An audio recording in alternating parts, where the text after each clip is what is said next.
Je suis heureuse de vous avoir ici. Suivez mon histoire jusqu'au bout et commentez la ville d'où vous regardez.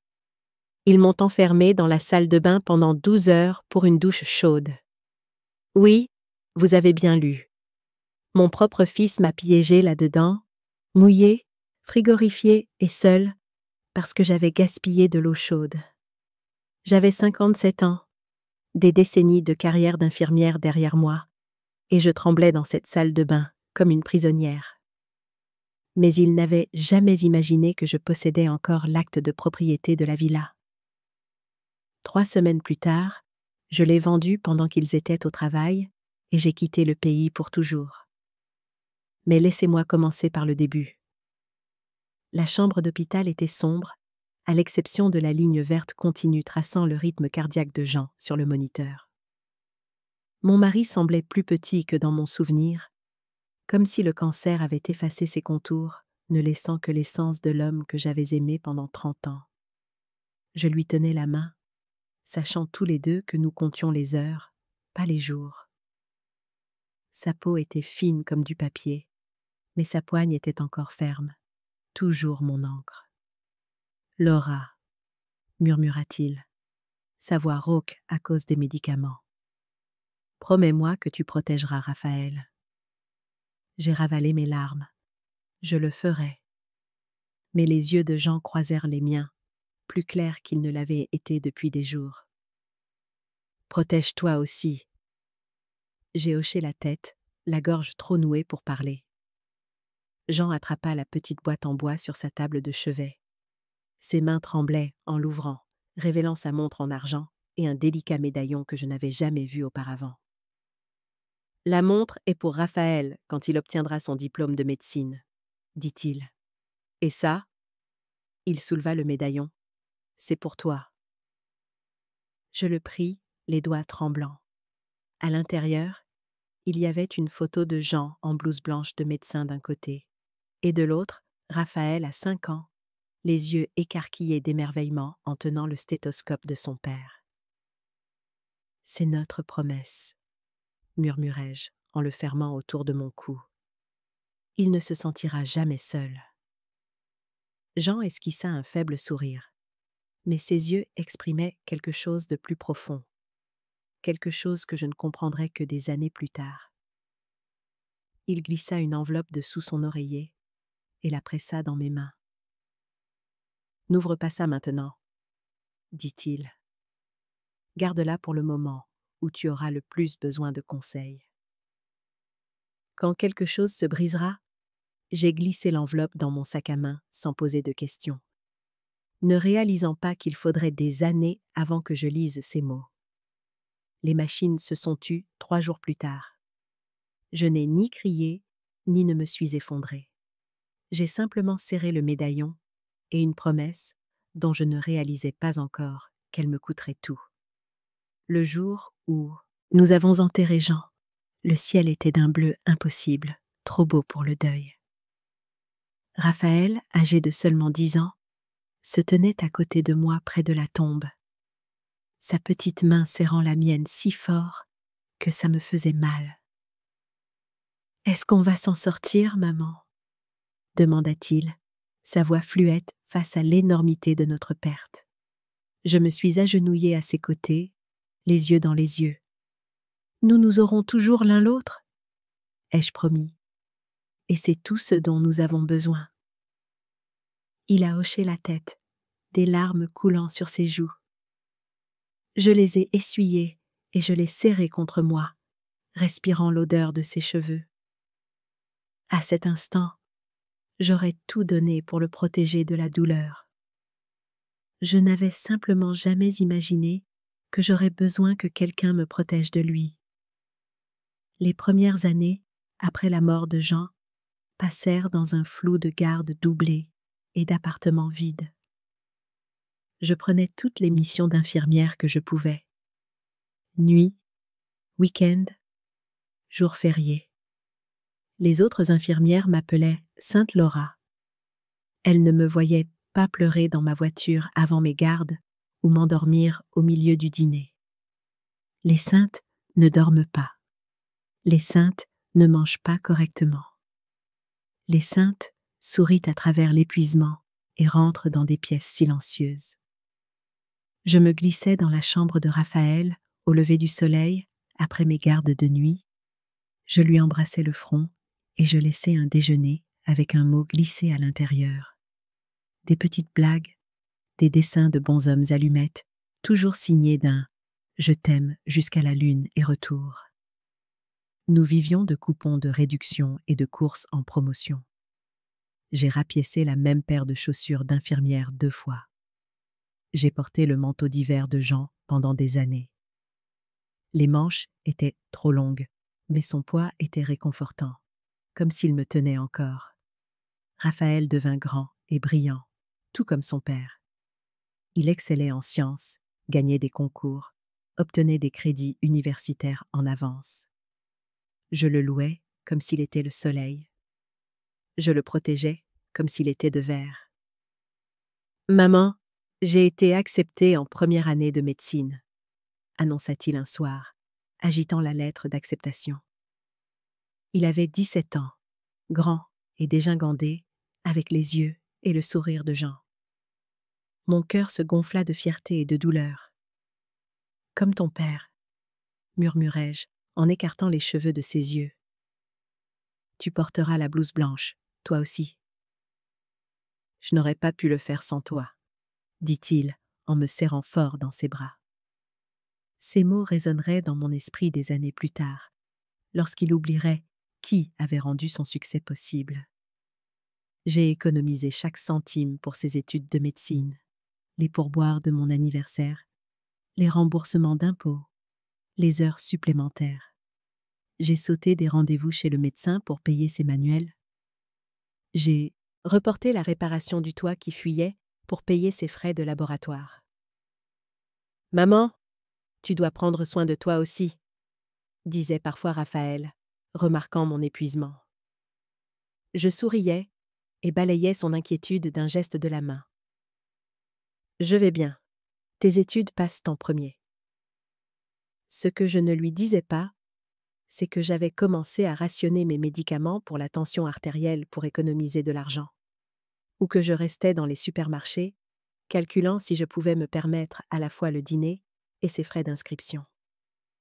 La villa près du citronnier était mon unique folie, la maison de rêve que Jean et moi avions toujours voulu. Quand j'eus enfin assez d'économies, je l'ai achetée en secret, prévoyant de faire la surprise à Raphaël quand il finirait ses études de médecine. Le citronnier dans le jardin était l'héritage de Jean. Il en avait toujours voulu un, disait que cela nous rappellerait que la vie pouvait être à la fois douce et amère. « Un jour, » murmurai-je au petit arbre après l'avoir planté, « notre famille s'assiera à son ombre. » Je ne savais pas alors que cette ombre ne serait témoin que de mes larmes. Le soir où Raphaël a réussi ses examens finaux de médecine, je lui ai enfin montré la villa. Ses yeux s'écarquillèrent lorsque nous nous sommes garés dans l'allée, près d'Aix-en-Provence. « Maman, qu'est-ce que c'est que cet endroit ?»« C'est à nous, » ai-je dit simplement. « J'économise depuis la mort de papa. » Il a traversé chaque pièce en silence, stupéfait, touchant les murs, ouvrant les fenêtres. Quand il a atteint le jardin et a vu le citronnier, maintenant florissant, il s'est arrêté. « Papa en a toujours voulu un, » murmura-t-il. « Je sais, » dis-je, me tenant à ses côtés. « Il est toujours avec nous, de la manière qui compte. » Raphaël m'a serré férocement dans ses bras, les larmes aux yeux. « Je vous rendrai fiers tous les deux, » a-t-il promis. Je l'ai cru de toutes les fibres de mon être. Et pendant un certain temps, il a tenu cette promesse. Il a travaillé dur, a fait preuve de compassion envers les patients, m'appelait tous les jours pour prendre de mes nouvelles. Puis, il a rencontré Gabrielle et tout a changé. Gabrielle Lambert est entrée dans la vie de Raphaël comme un orage d'été. Belle, intense, et laissant tout légèrement réarrangé dans son sillage. Elle était représentante pharmaceutique et avait rencontré Raphaël pendant son internat. tout en sourire poli et vêtements de marque. La première fois qu'il l'a amené dîner à la villa, j'ai remarqué comment ses yeux parcouraient chaque recoin, évaluant plutôt qu'admirant. « Quel charmant petit endroit !» dit-elle en passant son doigt sur la bibliothèque. « Ça a du caractère. » J'ai souri poliment. « Merci, c'est chez moi. » Raphaël lui serra la main. « Maman l'a acheté elle-même. Elle a fait des gardes supplémentaires pendant des années pour économiser. »« Quelle débrouillardise !» répondit Gabrielle, son sourire n'atteignant pas tout à fait ses yeux. Pendant le dîner, elle a parlé de ses voyages, de ses objectifs de carrière, du nouveau complexe d'appartements de luxe où elle vivait. Je remarquais que Raphaël la regardait avec fascination, hochant la tête à tout ce qu'elle disait. « Et votre famille, Gabrielle ?» demandai-je en lui passant la salade. « D'où viennent-ils » Une ombre traversa son visage. « Mes parents ont divorcé quand j'avais 12 ans. Papa s'est remarié et a déménagé à Phoenix. Maman peine à joindre les deux bouts à Cleveland. » Son ton était désinvolte, mais j'ai perçu la tension dans sa mâchoire. J'ai appris très tôt qu'il faut créer sa propre sécurité dans ce monde. Plus tard, alors que je débarrassais la table, je les ai entendus sur la terrasse. « Ta mère a l'air gentille, » dit Gabrielle. « Mais cette maison, ne veux-tu pas quelque chose de plus moderne, quelque chose qui reflète ton succès ?» La réponse de Raphaël fut trop basse pour que je l'entende, mais la graine avait été plantée. Ils se sont fiancés 3 mois plus tard. La bague était plus grosse que tout ce que j'aurais choisi pour moi-même. Des diamants qui captaient la lumière sous tous les angles. « Nous pensons à un mariage au printemps », annonça Raphaël lors d'un dîner dominical. « Quelque chose d'élégant à l'hôtel de la Baie. » J'ai calculé rapidement. Les forfaits mariage de cet hôtel commençaient à 30 000 €. « C'est une sacrée dépense, » dis-je prudemment. « On mérite ce qu'il y a de mieux, maman, » répondit Raphaël, tandis que Gabrielle rayonnait à ses côtés. « J'ai travaillé dur pour en arriver là. » Je me suis mordu la langue pour ne pas dire les mots qui me venaient spontanément. Nous avons travaillé dur. À la place, j'ai souri et levé mon verre. À votre bonheur. L'organisation du mariage a consumé les 6 mois suivants. La vision de Gabrielle devenait de plus en plus élaborée. Fleurs importées, robes sur mesure, traiteur 5 étoiles. Raphaël n'a jamais remis en question les coûts croissants. « Maman, nous aimerions que tu contribues aux arrangements floraux, » dit Raphaël un soir. Les parents de Gabrielle couvrent la salle et nous nous occupons du reste. J'ai pensé à mes économies soigneusement gérées, le pécule que j'avais constitué pour les urgences. « Bien sûr, » dis-je. « Tout ce qui peut t'aider. » Le « tout ce qui peut t'aider » s'est avéré être 12 000 €. J'ai signé le chèque sans me plaindre. La veille du mariage, j'étais assise seule dans ma cuisine, tournant l'enveloppe de Jean entre mes mains. « Garde-la pour le moment où tu auras le plus besoin de conseils. » J'étais tentée de l'ouvrir, mais quelque chose m'a retenue. Les choses n'étaient pas encore brisées, juste en train de changer.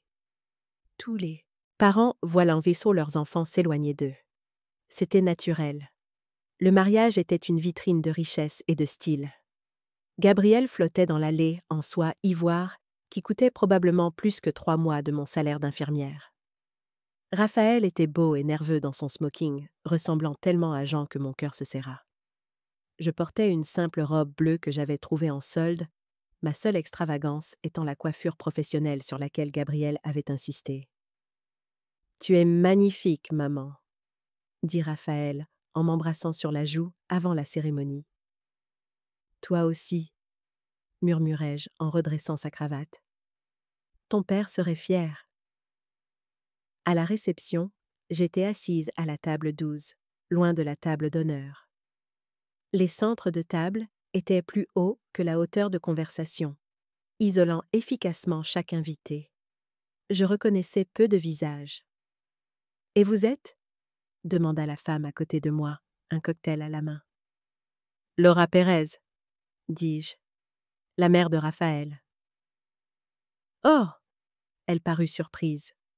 « Je pensais que vous seriez à la table d'honneur. » J'ai souri et bu une gorgée d'eau. Je suis heureuse n'importe où tant que je peux voir mon fils. Plus tard, quand la danse a commencé, je suis restée le long du mur, regardant Raphaël et Gabriel tournoyer sur la piste. Ils bougeaient comme s'ils sortaient d'un magazine. Jeunes, beaux, intouchables. Je me suis éclipsée tôt, sans que personne ne le remarque au milieu de la fête. À la maison, j'ai enlevé mes chaussures et je me suis assise sur la balançoire du porche, regardant le citronnier se découper sur le ciel nocturne. « Ils commencent leur propre vie, Jean, » dis-je aux étoiles. « Comme nous l'avons fait. » Mais notre début avait été différent. Une petite cérémonie dans le jardin de mes parents, un dîner participatif, une robe empruntée. Nous avions commencé avec rien d'autre que des rêves l'un pour l'autre. Raphaël et Gabriel commençaient avec tout, y compris des attentes que je n'étais pas sûre que quiconque puisse satisfaire. Le lendemain matin, j'ai emballé mon cadeau et je suis allée à leur nouvel appartement, un luxueux gratte-ciel en centre-ville que Raphaël s'était échiné à s'offrir. Mon présent semblait désormais inadéquat. L'acte de propriété de la villa, officiellement une donation avec réserve d'un droit d'usage et d'habitation pour moi, dans la petite chambre du fond. Ils ouvraient encore les cadeaux de mariage quand je suis arrivée, entourée de cristal et d'argenterie. « Maman, entre !» appela Raphaël, faisant de la place parmi les paquets. « Tu ne croiras jamais ce que le vieil ami de papa, le docteur Hernandez, nous a offert. Une semaine dans sa maison de plage aux Keys. » Je me suis assise prudemment sur le bord d'un canapé en cuir blanc qui semblait conçu pour être regardé, pas pour s'asseoir. « J'ai apporté quelque chose aussi, » dis-je en tendant l'enveloppe à Raphaël. Il l'ouvrit, ses yeux parcourant le document, puis s'écarquillant de surprise. « Maman, c'est l'acte de la maison. » Gabrielle leva brusquement les yeux de la carte de remerciement qu'elle écrivait. « Notre maison, maintenant ?» ai-je corrigé doucement. « Je vous la donne à tous les deux. Je garderai la chambre du fond, mais tout le reste est à vous pour y fonder votre famille. » Raphaël fixait le papier, puis moi. « Je ne sais pas quoi dire. »« Dis que tu prendras bien soin du citronnier, » dis-je en souriant à travers des larmes soudaines. Il me serra fort dans ses bras. « Tu m'as tout donné, maman, tout !» Par-dessus son épaule, j'ai surpris l'expression de Gabrielle, un mélange de surprise et de calcul. Elle posa son stylo et s'approcha. « Laura, c'est incroyablement généreux, » dit-elle, sa voix chaleureuse, mais ses yeux réimaginaient déjà l'espace. Nous disions justement que nous étions à l'étroit dans cet appartement. Elle jeta un coup d'œil au salon spacieux et décoré par un professionnel, et je me demandais quelle définition de « à l'étroit » pouvait bien s'appliquer. « Quand est-ce qu'on peut emménager ?» demanda-t-elle en prenant l'acte des mains de Raphaël pour l'examiner. « Quand vous le souhaitez, » répondis-je. « C'est votre maison maintenant. » Je ne leur ai pas dit que j'avais gardé mon nom sur l'acte en tant que propriétaire, avec des conditions sur ma résidence continue. L'avocat me l'avait conseillé par précaution, et quelque chose en moi, une petite voix, avait été d'accord. « On va la rendre magnifique, Laura, » promit Gabriel, faisant déjà défiler son téléphone. « Je connais un architecte d'intérieur incroyable qui a fait la maison de ma cousine à Coral Gables. » J'ai pensé aux rideaux que j'avais cousus à la main pour le salon, à la bibliothèque que Jean avait construite, aux carreaux de la cuisine que nous avions choisis ensemble. « Elle est déjà magnifique !» dis-je doucement. Mais personne n'écoutait. Raphaël et Gabriel planifiaient déjà des rénovations, leurs têtes penchées ensemble sur son téléphone. Le cadeau du travail de ma vie était déjà en train d'être réimaginé en quelque chose que je pourrais ne pas reconnaître. Ils ont emménagé 2 semaines plus tard, avec une flotte de déménageurs et plus de meubles que la villa ne pouvait raisonnablement en contenir. J'ai aidé où je pouvais, dirigeant la circulation et préparant des sandwichs pour les ouvriers. « Maman, où est-ce qu'on met ça ?» demanda Raphaël, tenant une photo encadrée de Jean et moi le jour de notre mariage. Avant que je puisse répondre, Gabrielle est intervenue. « Oh, on peut ranger ça dans le garage pour l'instant, » dit-elle d'un ton enjoué. « Ça ne correspond pas vraiment à notre esthétique. » Raphaël hésita, me jetant un coup d'œil. « Ça ne fait rien, » ai-je dit, bien que quelque chose en moi ait tressailli. « Votre maison, vos choix ?»« Exactement, » rayonna Gabrielle. « Et en parlant de choix, nous pensons convertir la chambre d'amis en salle de sport. Ça ne te dérange pas, n'est-ce pas ? » La chambre d'amis était l'endroit où j'exposais les livres de médecine et les récompenses de Jean. J'ai dégluti difficilement. Bien sûr que non. Le soir, je reconnaissais à peine ma propre maison. Mes meubles avaient été déplacés au garage ou entièrement remplacés.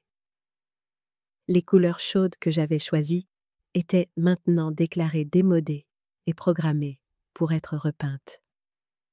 Même la cuisine, mon sanctuaire, avait été réorganisée selon la vision de Gabrielle. N'est-ce pas incroyable la différence qu'un bon design peut faire ? Demanda-t-elle en désignant le salon, maintenant rempli de meubles élégants et d'apparence inconfortable. C'est certainement différent, ai-je réussi à dire. Raphaël semblait inconscient de mon malaise. Attends de voir ce qu'on prévoit pour le jardin, maman. Gabrielle a trouvé un paysagiste qui peut le transformer complètement. Le jardin ? Mon cœur s'emballa. Et le citronnier ? Oh, on le garde, dit rapidement Gabrielle. Il a juste besoin d'un contexte, d'un vrai jardin autour. Peut-être une fontaine. J'ai hoché la tête, soulagée, mais troublée. Le citronnier était l'héritage de Jean, la seule chose que je ne pouvais supporter de voir changer. Cette nuit-là, dans ma petite chambre du fond, maintenant le seul espace qui me semblait encore appartenir, je me suis assise sur le bord du lit et j'ai tenu la montre de Jean. J'avais prévu de la donner à Raphaël le premier jour de son exercice en tant que médecin à part entière. Mais le moment ne s'était jamais présenté. « Notre garçon change, Jean », murmurai-je à la pièce vide. Ou peut-être que je n'ai jamais vu cette facette de lui auparavant. Les premières semaines ont établi un schéma. Je me levais tôt, je préparais le café et je m'asseyais sur le porche pour regarder le lever du soleil. Au moment où Raphaël et Gabrielle émergeaient, je m'étais retirée dans ma chambre ou étais partie faire des courses. Nous existions en parallèle, nous croisant occasionnellement au dîner ou le week-end. Puis vint la première restriction. Je faisais du pain un samedi matin, pétrissant la pâte comme ma mère me l'avait appris, la cuisine emplie de l'odeur de levure de la pâte qui lève quand Gabrielle est apparue en tenue de yoga, le front plissé. « Laura ?» dit-elle d'une voix délibérément désinvolte. Raphaël et moi pensions qu'il serait bon d'établir des horaires de cuisine, tu sais, pour ne pas qu'on se marche sur les pieds. J'ai essuyé la farine de mes mains. Des horaires ? Rien de formel, m'a-t-elle assuré. Juste, peut-être que tu pourrais utiliser la cuisine avant 7 heures ou après 21 heures. Nous travaillons tous les deux plus, souvent de la maison, et les conférences téléphoniques dans la salle à manger deviennent un peu difficiles avec les bruits de cuisine. J'ai jeté un coup d'œil à l'horloge. 10h30. Et maintenant ? Eh bien, nous avons un brunch avec des amis dans 1 heure, et j'espérais faire mes mimosas spéciaux. Elle désigna mon projet de boulangerie étalé sur le comptoir. Je vois. J'ai commencé à nettoyer, bien que le pain ne soit qu'à moitié préparé. Je finirai ce soir. Tu es la meilleure, dit-elle en sortant déjà des flûtes à champagne. Ce soir-là, j'ai trouvé un horaire imprimé et scotché au réfrigérateur. Directive d'utilisation de la cuisine. Mes heures allouées étaient exactement celles que Gabriel avait suggérées, avant 7 heures et après 21 heures. Les 14 heures restantes leur appartenaient, à elle et à Raphaël. J'ai fixé le papier, une colère inattendue montant en moi. C'était ma cuisine, le cœur de la maison pour laquelle j'avais travaillé des décennies. Maintenant, on me programmait comme une invitée importune. Quand Raphaël est rentré, je lui ai montré le papier. « Est-ce vraiment nécessaire ?» Il avait l'air mal à l'aise, mais a tenu bon. « Gabrielle essaie de créer une certaine structure, maman. Elle a l'habitude d'avoir son propre espace. »« Et moi, à quoi suis-je habituée ?» ai-je demandé doucement. Il a soupiré. « C'est leur maison maintenant », a murmuré une voix dans ma tête. Mais une autre voix, plus forte, plus féroce, a répondu « Pas encore, pas légalement. » La cuisine n'était que le début. En 1 mois, il y eut de nouvelles directives pour la buanderie, la télévision du salon, les réglages du thermostat, chacune présentée comme une demande raisonnable, chacune érodant ma place dans ma propre maison. Mes livres ont disparu des étagères, réapparaissant dans des boîtes dans ma chambre. « Juste un peu de désencombrement », expliqua joyeusement Gabriel. Les photos de famille ont été remplacées par de l'art abstrait. Même la vaisselle que j'avais collectionnée au fil des ans a été jugée trop éclectique et rangée au profit de porcelaine blanche assortie. Je me suis retrouvée à passer plus de temps dans ma chambre, la porte fermée contre l'effacement constant de mon existence dans la maison que j'avais bâtie. Un soir, je les ai entendus dans la cuisine. « Ne penses-tu pas qu'elle pourrait contribuer davantage aux charges ?» disait Gabriel. « Nous la subventionnons essentiellement. »« Elle nous a donné la maison, Gabi », lui a rappelé Raphaël. « Mais c'est nous qui payons toutes les améliorations, les nouveaux appareils, l'aménagement paysager. Ce n'est pas donné. »« C'est ma mère, » dit Raphaël. Mais sa voix manquait de conviction. « Et je suis ta femme ?» rétorqua Gabriel. « N'est-ce pas que je passe en premier maintenant ?» Il y eut une longue pause avant que Raphaël ne soupire. « Je lui parlerai des charges. » La demande est venue le lendemain, présentée comme une question d'équité. J'ai accepté sans discuter, même si cela signifiait puiser dans mes économies qui diminuaient. La maison de retraite où je travaillais à temps partiel avait réduit mes heures, et à 57 ans, trouver un nouvel emploi n'était pas facile. « C'est raisonnable », me suis-je dit en signant le chèque. J'utilise aussi l'électricité et l'eau. Mais le raisonnable a bientôt cédé la place au contrôle. La première fois que le courant a été coupé dans ma chambre, j'ai supposé que c'était un accident. J'ai signalé le disjoncteur qui avait sauté à Raphaël, qui l'a réenclenché en s'excusant. La deuxième fois, je l'ai trouvé délibérément près du tableau électrique. « Maman », dit-il sans me regarder dans les yeux, « nous essayons d'économiser de l'énergie. Pas besoin de garder ta chambre alimentée quand tu n'y es pas. » « J'y étais, » ai-je dit, en train de lire. Il hésita. « Peut-être utilise les lampes du salon. Elles sont plus efficaces. » Mais le salon était devenu le territoire de Gabriel, rempli de ses amis et de leurs regards critiques. Je me suis retirée dans ma chambre assombrie à la place, utilisant la lampe de poche de mon téléphone pour lire. L'eau a suivi. Je lavais des légumes pour le dîner quand le débit s'est soudainement réduit à un filet. « Nous avons installé des réducteurs de débit », a expliqué Raphaël quand je l'ai appelé au travail. La facture d'eau devenait incontrôlable. « Je ne peux même pas rincer une laitue ?» ai-je protesté. « Utilise le vaporisateur », a-t-il suggéré, comme si j'étais déraisonnable. La goutte d'eau qui aurait dû faire déborder le vase aurait dû être l'incident de la salle de bain, mais ce ne fut pas le cas. Pas encore. J'avais jardiné tout l'après-midi, m'occupant du citronnier et des quelques plantes que le paysagiste de Gabriel n'avait pas touchées. Je suis rentrée couverte de terre et de sueur, désespérée de prendre une douche. L'eau était glorieusement chaude, apaisant mes muscles endoloris. J'ai perdu la notion du temps, debout sous le jet, les yeux fermés, me remémorant des jours plus simples. Un coup sec a brisé ma rêverie. Maman. La voix de Raphaël a percé la vapeur. Tu en as encore pour longtemps? Je finis, ai-je répondu. Tu es là-dedans depuis 20 minutes. Sais-tu combien coûte l'eau chaude? J'ai fermé le robinet, surprise et embarrassée. Désolée, j'ai perdu la notion du temps. Nous ne pouvons pas nous permettre que tu perdes la notion, dit-il, sa voix plus dure que je ne l'avais jamais entendue. C'est nous qui payons les factures ici. Je me suis enroulée dans une serviette, les joues en feu. J'ai dit que j'étais désolée. Le regret ne fait pas baisser la facture de gaz.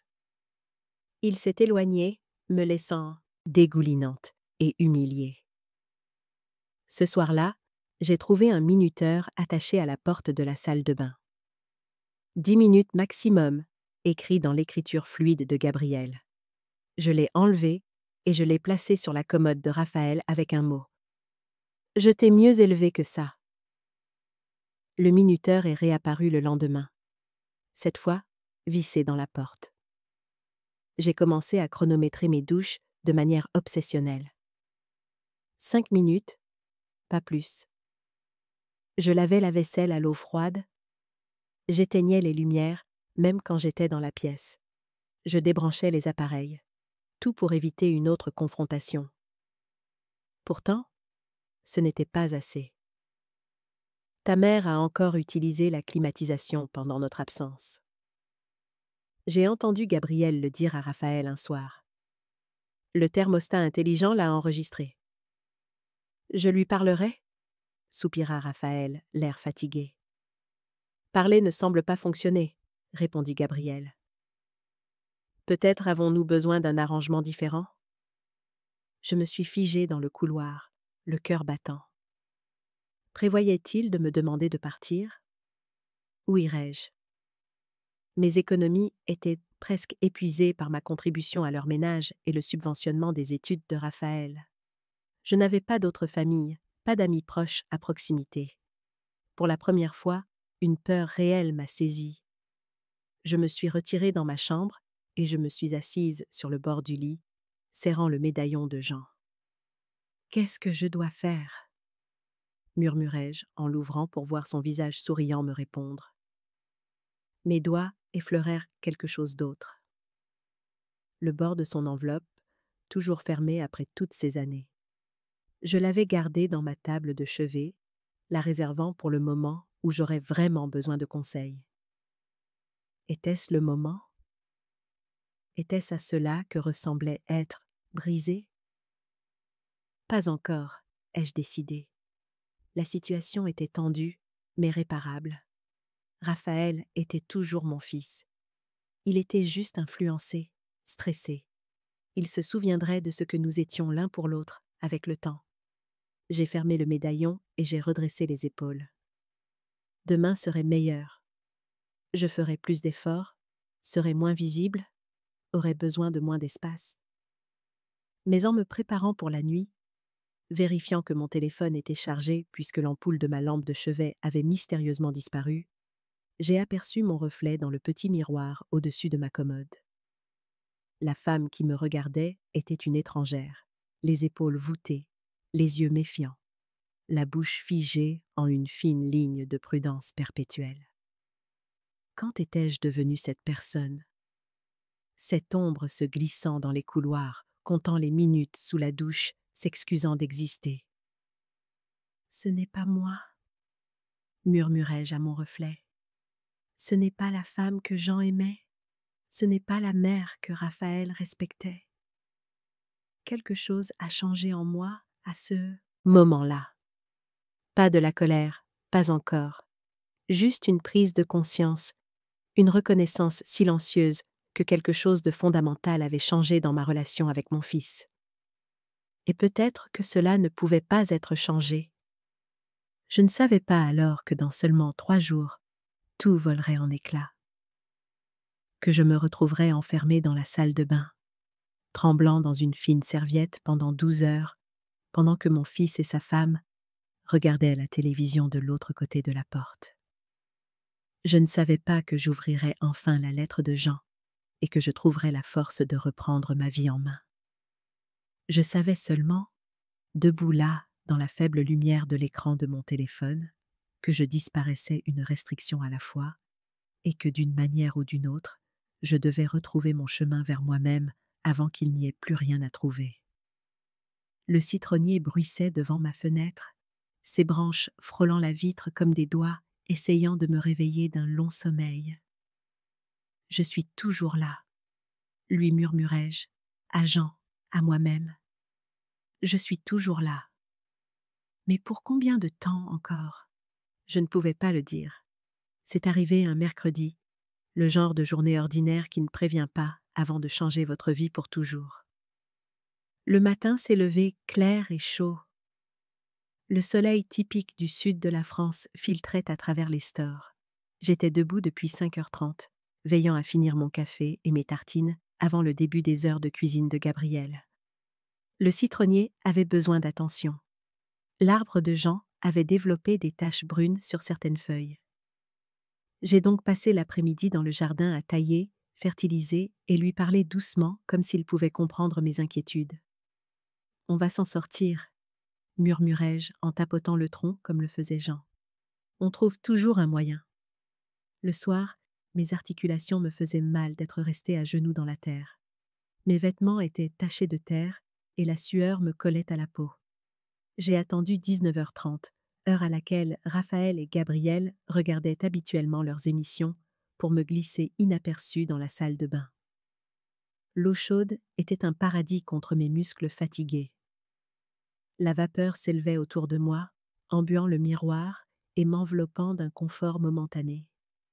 J'ai fermé les yeux, laissant le jet d'eau laver la tension de la journée, oubliant juste un instant de compter les minutes. C'est alors que les coups ont commencé. 3 coups secs qui ont traversé la vapeur comme un couteau. « Maman, tu en as encore pour longtemps ?» La voix de Raphaël avait une dureté que j'entendais rarement. J'ai baissé l'eau. « Je finis, chérie. » « Tu es là-dedans depuis 20 minutes. » Était-ce si long? J'ai rapidement fermé le robinet. Désolée, j'ai perdu la notion du temps. J'étais au jardin toute la journée. Il y eut une pause, puis sa voix devint plus basse. « Ce n'est pas toi qui paie les factures ici, maman. Tu n'as pas le droit de gaspiller l'eau chaude. » Les mots piquèrent plus qu'ils n'auraient dû. J'ai attrapé ma serviette, je l'ai enroulée autour de moi et j'ai essayé d'ouvrir la porte, mais la poignée ne tournait pas. J'ai réessayé, plus fort cette fois. Rien. « Raphaël. » Ma voix s'éleva légèrement. « La porte est coincée ?» Silence, puis des pas qui s'éloignent. « Raphaël !» ai-je appelé plus fort, un frémissement de panique montant dans ma poitrine. « Je ne peux pas ouvrir la porte. » Pas de réponse. J'ai collé mon oreille contre le bois. Du salon venait le son indubitable du volume de la télévision qui augmentait. Je pouvais distinguer le rire de Gabriel, léger et insouciant. Il m'avait enfermée. Au début, j'ai pensé que ce devait être un malentendu. Raphaël se rendrait compte que la porte ne s'ouvrait pas et reviendrait, d'une minute à l'autre. Je me suis assise sur le couvercle fermé des toilettes, la serviette serrée autour de mes épaules. L'air de la salle de bain se refroidissait rapidement à mesure que la vapeur se dissipait. La chair de poule est apparue sur mes bras. 5 minutes passèrent. 10. 20. J'ai frappé de nouveau, plus fort cette fois. « Raphaël, s'il te plaît, la porte est verrouillée. » Le volume de la télévision a encore augmenté en réponse. La réalité s'est imposée lentement, puis d'un coup. C'était délibéré. Mon fils m'avait enfermé dans la salle de bain et ignorait mes appels à l'aide. Ce n'est pas possible, me suis-je murmuré. Mais le carrelage froid sous mes pieds nus disait le contraire. J'ai tout essayé. Des cartes de crédit pour les glisser entre la porte et le cadre. Des épingles à cheveux dans le petit trou d'urgence. J'ai même tenté de retirer les charnières avec une pince à épiler de ma trousse de maquillage. Rien n'a fonctionné. Ce n'était pas une simple serrure de confidentialité, mais un verrou installé de l'extérieur. Quand l'avait-il ajouté? Depuis combien de temps planifiait-il cela? 1 heure passa, puis 2. La serviette devint humide et froide contre ma peau. Je n'avais ni téléphone, ni vêtements chauds, juste un mince morceau de tissu entre moi et l'air de plus en plus glacial. J'appelais périodiquement, ma voix devenant rauque. Chaque fois, la seule réponse était le silence ou l'augmentation du volume de la télévision. Vers minuit, la maison était devenue silencieuse. Les lumières du couloir s'éteignirent, plongeant la salle de bain dans une obscurité plus profonde. J'étais maintenant assise par terre, les genoux ramenés contre ma poitrine, comptant les carreaux pour garder mon esprit concentré. La faim me rongeait l'estomac. La soif me grattait la gorge. J'ai bu de l'eau du robinet de la salle de bain, le goût métallique me faisant grimacer. Je t'ai élevé pour que tu prennes soin des autres, pas pour que tu les mettes en cage, murmurai-je à la porte, les mots flottant dans l'air sans réponse. Pendant ces longues heures sombres, quelque chose en moi a commencé à changer. Pas à se briser, à changer, comme des plaques tectoniques se réalignant après des années de pression, se dirigeant vers un séisme inévitable. J'ai pensé à chaque moment qui avait mené à cela, chaque limite franchie, chaque dignité bafouée, chaque fois que j'avais ravalé ma fierté et que je m'étais dit que c'était temporaire, réparable, compréhensible. Ce n'était rien de tout cela. Vers 3 heures du matin, j'ai cessé d'appeler. J'ai cessé d'espérer être secouru. J'ai simplement attendu, rassemblant mes forces, ma résolution se durcissant à chaque heure qui passait. L'aube est finalement arrivée, une lumière pâle s'infiltrant sous la porte. J'avais été enfermée pendant près de 12 heures, mouillée, frigorifiée, affamée et seule. Quand le verrou a finalement tourné, j'étais debout, la serviette enroulée autour de moi comme une armure. Raphaël est apparu dans l'embrasure de la porte, les cheveux ébouriffés par le sommeil, ne me regardant pas dans les yeux. « Ne gaspille plus d'eau », marmonna-t-il, puis il s'est retourné et s'est éloigné. J'ai fait un pas dans le couloir sur des jambes raides, la dignité intacte malgré tout. Et je n'ai rien dit. Pas un cri, pas une supplique, pas une question. Juste le silence. Parce que quelque chose en moi s'était en effet brisé pendant la nuit, mais pas de la manière qu'ils attendaient. Ce qui s'est brisé, ce n'était pas mon esprit, mais les chaînes du déni qui m'avaient aveuglé. Et quelque chose d'autre venait de commencer. J'ai traversé cette journée comme un fantôme, accomplissant les routines attendues de moi. J'ai fait du café, j'ai évité la cuisine pendant les heures de Gabriel, j'ai hoché la tête poliment quand on me parlait. Raphaël et Gabriel semblaient considérer l'affaire comme close. Pas d'excuses, pas de reconnaissance de ce qu'ils avaient fait. Juste le petit déjeuner comme d'habitude, des conversations de travail, des projets de brunch de week-end avec des amis. L'après-midi, je me suis assise sur le bord de mon lit, fixant la petite boîte où je gardais l'enveloppe de Jean. Mes doigts tremblaient légèrement en soulevant le rabat, brisant le sceau après toutes ces années. Son écriture m'a frappée en premier. Des traits forts et confiants que je n'avais pas vus depuis que sa maladie avait affaibli sa poigne. J'ai tracé les lettres du bout du doigt avant de lire. Ma chère Laura, si tu lis ceci, c'est que quelque chose s'est brisé. Peut-être dans le monde, peut-être en toi, peut-être les deux. Je ne sais pas ce qui t'amènera ici, mais je sais ceci, Tu as toujours eu un cœur assez grand pour porter les autres. N'oublie juste pas qu'il est aussi à toi de le protéger. Ton amour est ta force, mais ne le laisse pas devenir ta cage. Raphaël deviendra son propre homme. Il fera ses propres choix. Certains pourraient te blesser. Si c'est le cas, souviens-toi de ceci. Aimer quelqu'un ne signifie pas disparaître pour lui. L'acte de propriété de notre maison est à ton nom seul. J'ai arrangé les choses de cette façon pour une raison. C'est ton filet de sécurité, ton indépendance, ton choix. Quand tu le donneras à Raphaël, si tu le lui donnes, fais-le sous condition de respect. Tu mérites d'être vue, Laura. Pas seulement comme une mère, mais comme la femme remarquable que j'ai aimée chaque jour de ma vie. Ton amour ne se mesure pas à ce que tu abandonnes. Il se mesure à la façon dont tu apprends aux autres à donner en retour. Si tu as ouvert cette lettre, il est temps de te souvenir de qui tu es.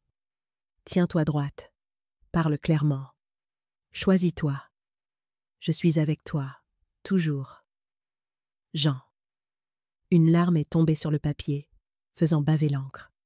Je n'avais pas pleuré depuis la salle de bain. Je ne m'étais pas permis ce soulagement. Maintenant, elle venait en un flot. Des années de deuil et de reconnaissance accumulées m'ont traversée. Jean avait vu cela venir d'une manière ou d'une autre, avait su que mon amour pour Raphaël pourrait un jour devenir une arme contre moi. J'ai ouvert le tiroir de ma table de chevet et j'ai sorti le dossier de documents juridiques que je gardais caché sous de vieux albums photos. Il était là, l'acte de propriété de la villa, toujours à mon nom. Je n'avais jamais entièrement transféré la propriété à Raphaël. J'avais seulement créé un accord de donation qui leur accordait un droit d'usage et d'habitation, tout en conservant la pleine propriété. L'avocat avait conseillé cet arrangement comme protection pour mes années de retraite. À l'époque, cela avait semblé inutilement prudent. Maintenant, cela ressemblait à une bouée de sauvetage. J'ai étudié le document, notant la clause sur la cohabitation respectueuse que j'avais insisté pour inclure. À l'époque, Raphaël avait signé sans lire attentivement, impatient d'emménager. Gabrielle avait été distraite par les plans de rénovation. Aucun des deux n'avait réalisé le pouvoir que je détenais encore. Un léger coup à ma porte m'a surprise. J'ai rapidement rangé les papiers. « Entrez !» ai-je appelé en essuyant mes yeux. Raphaël est entré avec hésitation. Un instant, il ressemblait au petit garçon qui se glissait dans mon lit pendant les orages, cherchant du réconfort. « Maman, à propos d'hier » commença-t-il, n'osant pas tout à fait croiser mon regard. « Oui ?» J'ai gardé ma voix neutre, attendant. Il s'est agité, mal à l'aise. « Nous devons discuter des factures de charge. Elles ont été beaucoup plus élevées que prévu. » Mon cœur s'est serré. Pas d'excuses, pas de reconnaissance, juste plus de demandes financières. « Je vois » ai-je dit doucement. « Gabriel pense qu'il serait juste que tu contribues davantage, compte tenu de la consommation d'eau et d'électricité. » J'ai étudié le visage de mon fils, la tension autour de ses yeux, la légère rougeur sur ses joues. Il y avait quelque chose sous ses exigences, quelque chose de plus que l'influence de Gabriel. « Raphaël » ai-je dit prudemment. « Est-ce que tout va bien? Financièrement, je veux dire. » Son expression a vacillé. Surprise, puis alarme, puis une neutralité soigneusement étudiée. « Bien sûr, » dit-il trop rapidement. « Nous nous en sortons très bien. Les rénovations de la maison ont juste coûté plus cher que prévu. Mais j'étais mère depuis trop longtemps pour ne pas reconnaître quand mon enfant cachait quelque chose. Les pièces du puzzle se sont soudainement assemblées. La réduction agressive des coûts, la surveillance anxieuse des dépenses par Gabriel, la pression croissante pour que je contribue. Ils avaient des problèmes. J'aimerais voir les factures. Ai-je dit. Si je dois contribuer davantage, je devrais comprendre ce pourquoi je paie. « Ce n'est pas nécessaire », répondit-il en reculant vers la porte. Juste 200 € de plus par mois devraient en suffire. 200 € que je n'avais pas. Mon salaire d'infirmière à temps partiel couvrait à peine mes dépenses personnelles et les contributions que je versais déjà. Il me faudra du temps pour arranger ça, ai-je dit. Il a hoché la tête, soulagé d'échapper à d'autres questions. Merci, maman. Tu es toujours là quand on a besoin de toi. Après son départ, je suis restée assise, immobile. La lettre de Jean dans une main, l'acte de propriété dans l'autre. Puis, j'ai pris mon téléphone et j'ai fait quelque chose que j'aurais dû faire des mois auparavant. J'ai appelé Marie Rodriguez, ma plus vieille amie et une avocate en droit de la famille qui m'avait aidée à rédiger l'accord de donation. « Laura ?» Sa voix était chaleureuse de surprise. « Ça fait une éternité. »« Marie, » ai-je dit en gardant ma voix basse, « j'ai besoin de ton aide. Pouvons-nous nous voir quelque part ? Pas chez moi. » Il y eut une brève pause. Marie me connaissait depuis 30 ans, assez longtemps pour entendre l'urgence sous mon ton calme. « La bibliothèque de l'avenue des Palmes, » dit-elle sans hésiter. « Demain à 11 heures, les salles d'études au fond offrent de l'intimité. »« Merci, » murmurai-je, un soulagement m'envahissant. Cette nuit-là, je suis restée éveillée, écoutant la maison s'installer autour de moi. De l'étage venaient les murmures des voix de Raphaël et Gabriel, trop bas pour distinguer les mots, mais tendus dans leur rythme. Pour la première fois depuis des années, je me suis permis d'imaginer une vie différente. Une vie où je ne me réduisais pas, ne m'excusais pas, ne disparaissais pas. Une vie où je me souvenais de ce que Jean avait toujours vu en moi, la force sous le sacrifice. J'ai touché le médaillon autour de mon cou, sentant le poids des photos à l'intérieur. Mon mari, mon fils, tous deux perdus pour moi de différentes manières. Je suis toujours là, ai-je murmuré dans l'obscurité. Mais cette fois, les mots n'étaient pas une supplique pour être remarqués. C'était une promesse à moi-même. La bibliothèque municipale n'avait pas changé depuis des années. Toujours la même moquette usée, la même légère odeur de livres et de café, la même bénévole âgée à l'accueil qui m'a souri en me reconnaissant à mon entrée. J'ai trouvé Marie qui m'attendait déjà dans une petite salle d'études au fond, son bloc-notes juridique prêt, ses lunettes de lecture perchées sur son nez. Elle s'est levée en me voyant, les bras ouverts pour une étreinte. « Laura Pérez », dit-elle en me serrant fort. Trop d'années. Je l'ai serrée en retour, luttant contre des larmes inattendues. Quand était-ce la dernière fois que quelqu'un avait été sincèrement heureux de me voir ? Marie m'a tenue à bout de bras, ses yeux vifs d'avocate m'évaluant. Tu as perdu du poids, et pas dans le bon sens. Sa franchise était la raison pour laquelle je l'avais toujours aimée. Pas de faux-semblants, pas de fiction polie. Ça a été une année difficile, ai-je admis en prenant place en face d'elle. Raconte-moi tout, dit-elle en cliquant sur son stylo. Commence par le début. Alors, je l'ai fait. Le mariage, la villa, la transformation de Raphaël, les manipulations de Gabriel, l'érosion lente de ma place dans ma propre maison, et enfin, la salle de bain. 12 heures enfermée comme une nuisance à contenir. L'expression de Marie s'est assombrie pendant que je parlais, son stylo se déplaçant rapidement sur le bloc-notes. Quand j'ai eu fini, elle l'a posé délibérément, a enlevé ses lunettes et a croisé mon regard. C'est de la maltraitance, Laura. De la maltraitance envers une personne âgée, juridiquement parlant. Le mot a atterri comme une pierre. Maltraitance. Je ne m'étais jamais permis de le formuler ainsi. C'est mon fils, ai-je dit faiblement. Et ça rend les choses pires, pas meilleures. La voix de Marie était douce, mais ferme. Tu as dit que tu détenais toujours l'acte de propriété.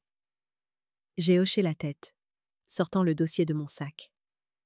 Je n'ai jamais transféré la pleine propriété. Nous avons un accord de donation qui leur accorde un droit d'usage et d'habitation pendant que je reste propriétaire. Un lent sourire s'est étendu sur le visage de Marie alors qu'elle examinait les documents. Laura Pérez, femme brillante que tu es, c'est en béton. Et regarde ici. Elle a pointé une clause sur la 2e page. Les motifs de résiliation incluent la création d'un environnement de vie hostile et des actions préjudiciables à la santé et au bien-être de tout occupant.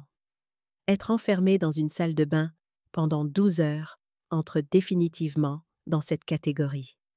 L'espoir a vacillé en moi. Qu'est-ce que tu veux dire? Je veux dire que tu as des options. Elle s'est penchée en avant. Tu peux légalement les expulser ou... Elle a tapoté le papier de manière significative. Tu pourrais vendre la propriété entièrement. La vendre? L'idée ne m'avait jamais effleuré l'esprit.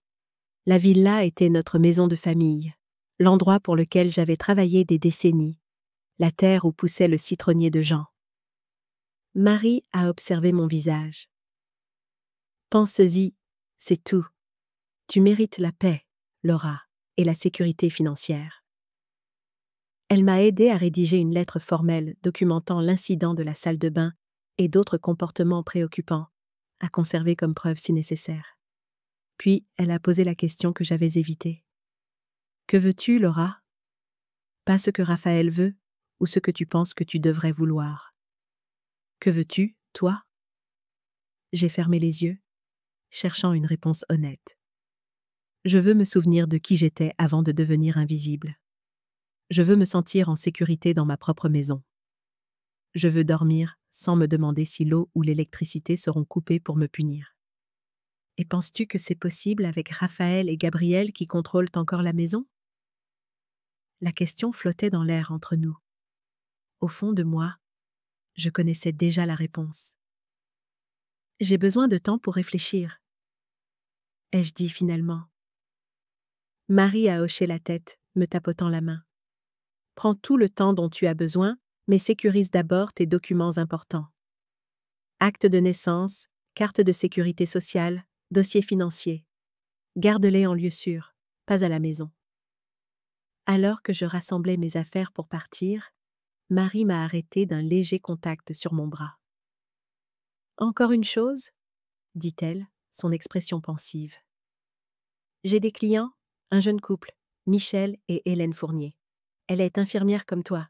Ils cherchent une maison de famille près d'Aix. Quelque chose avec du caractère, pas ces nouveaux lotissements sans âme. » « Marie, commençai-je, incertaine. « Pense-y, c'est tout ?» a-t-elle insisté. « Ce sont de bonnes personnes. Ils adoreraient ce citronnier. » En rentrant chez moi, je me sentais plus légère que je ne l'avais été depuis des mois. Pas heureuse, exactement, mais plus lucide, comme si un brouillard s'était levé, révélant un chemin que je n'avais pas pu voir. Cet après-midi-là, pendant que Raphaël et Gabriel étaient au travail, j'ai commencé un inventaire minutieux de mes biens. Les meubles que j'avais stockés dans le garage, les photos et souvenirs qui avaient été mis en boîte, les livres et récompenses médicales de Jean. J'ai fait des listes de ce qui comptait, de ce qui pouvait être remplacé, de ce qui devait être sécurisé. Dans le tiroir de ma table de chevet, j'ai placé un petit carnet. Sur la première page, j'ai écrit 5 mots. Confirmer acte. Appeler Marie. Vente discrète. Nouveau compte. Partir. Pas encore un plan. Juste des possibilités. Des options que je pouvais choisir seule. Au cours des jours suivants, j'ai agi avec une nouvelle détermination. Je suis allée à ma banque et j'ai ouvert un compte séparé sous mon nom de jeune fille. J'ai discrètement rassemblé mes documents importants et les ai placés dans un coffre-fort. J'ai fait des recherches sur des appartements dans différentes villes, différents pays. Lisbonne a attiré mon attention. La ville que Jean et moi avions toujours rêvé de visiter. Des toits en terre cuite, la brise de l'océan, un endroit où personne ne me connaissait comme la mère de Raphaël ou la veuve de Jean. Juste Laura. Un matin, je me suis surprise à étudier les prix des vols sur mon téléphone. Des allées simples, un nouveau départ. Envisageais-je vraiment cela? Quitter la maison que j'avais construite, le fils que j'avais élevé, la vie que j'avais connue. La question a trouvé sa réponse ce soir-là, lorsque j'ai surpris Raphaël et Gabriel dans leur bureau à domicile, la porte légèrement entr'ouverte. Les prix de l'immobilier dans ce quartier ont grimpé en flèche, disait Gabriel avec enthousiasme. Si nous rénovons la cuisine et la salle de bain principale, nous pourrions la mettre en vente pour au moins 40% de plus que sa valeur actuelle. Maman nous a donné cette maison pour y vivre, pas pour spéculer, répondit Raphaël. Mais sa voix manquait de conviction. Elle nous l'a donnée. Point. C'est à nous d'en faire ce que nous voulons. Le ton de Gabriel s'est durci. De plus, nous avons besoin du capital si ton cabinet doit se développer. Ce bâtiment médical sur l'avenue du Golfe ne va pas se financer tout seul. Je sais. La banque veut un apport plus important que ce que j'attendais. Exactement. Et une fois que nous aurons vendu cet endroit, nous pourrons acheter cette magnifique nouvelle construction à Lakewood Ranch. Tu sais, celle avec le home cinéma et la piscine à débordement. Et maman? Demanda Raphaël, plus doucement maintenant. Où irait-elle? Il y eut une pause, puis la voix de Gabriel, soigneusement désinvolte. Il y a cette belle résidence pour personnes âgées près de ton bureau. Les Jardins du Soleil. Ils ont de jolis petits appartements pour les seniors autonomes. Mon sang se glaça. Une résidence pour personnes âgées. J'avais 57 ans, pas 87. Je travaillais encore, j'étais encore active, encore capable de vivre de manière indépendante. Elle n'est pas si vieille, Gabi, protesta faiblement Raphaël. Mais elle le sera un jour. Mieux vaut l'installer quelque part avec des soins appropriés avant qu'elle en ait besoin, plutôt que de s'agiter plus tard. Je me suis éloignée de la porte, le cœur battant. Il ne contrôlait pas seulement mon présent. Il planifiait mon avenir, sans ma participation ni mon consentement. Et ils avaient l'intention de vendre ma maison. Le citronnier de Jean. Nos souvenirs, notre vie, pour un profit. Pour une piscine à débordement et un home cinéma. À cet instant, ma décision s'est cristallisée. La liste vague dans mon carnet s'est transformée en étapes concrètes. Cette nuit-là, j'ai appelé Marie depuis l'intimité du jardin, parlant doucement sous les branches du citronnier. « Je suis prête », lui ai-je dit. « Dis au fournier que j'aimerais les rencontrer. » 3 jours plus tard, j'ai rencontré Michel et Hélène Fournier au bureau de Marie. Il était ingénieur en logiciel, avec des yeux bienveillants. Elle était infirmière en pédiatrie avec un rire chaleureux qui me rappelait ma jeunesse. « Madame Pérez », dit Hélène en prenant mes mains dans les siennes. « Marie nous a un peu parlé de votre situation. Je veux que vous sachiez que nous chéririons votre maison si vous décidiez de nous la vendre. » Le citronnier en particulier, ajouta Michel. Mon grand-père avait des agrumes. Il y a quelque chose de spécial à cultiver ses propres fruits. Je les ai étudiés attentivement. Ils n'étaient pas beaucoup plus âgés que Raphaël lorsque j'avais acheté la villa. Débutant, rêvant de famille, cherchant des racines. « Dites-moi pourquoi vous voulez une maison ancienne, » ai-je dit. La plupart des jeunes couples préfèrent les constructions neuves. Hélène jeta un coup d'œil à Michel avant de répondre. « Nous voulons un endroit avec du caractère, avec une histoire, un endroit où nos enfants se souviendront d'avoir joué à cache-cache dans des coins uniques, pas dans des pièces blanches identiques. » Et honnêtement, ajouta Michel, nous en avons assez des appartements sans âme aux murs fins comme du papier. Nous voulons des voisins qui connaissent nos noms, des arbres plus vieux que notre relation, une maison qui a besoin d'être aimée, pas seulement décorée. Quelque chose s'est apaisé dans ma poitrine pendant qu'il parlait. Une reconnaissance, une justesse. C'était ce que j'avais voulu pour Raphaël autrefois. Une maison au vrai sens du terme, pas un symbole de statut ou un bien d'investissement. Je n'ai pas encore décidé, ai-je dit prudemment. Mais si je vends, j'aimerais que ce soit à des gens qui l'aimeront. Marie a exposé le processus. Une vente privée, sans agents immobiliers, ni annonce qui pourrait alerter Raphaël et Gabriel. Les fourniers obtiendraient un financement. Nous nous mettrions d'accord sur un prix juste du marché, et la clôture pourrait avoir lieu dans les 3 semaines. « Et où irez-vous, Madame Pérez » demanda doucement Hélène. J'ai hésité avant de répondre. Le rêve encore trop fragile pour être largement partagé. Quelque part de nouveau, un endroit où je pourrais me souvenir de qui je suis.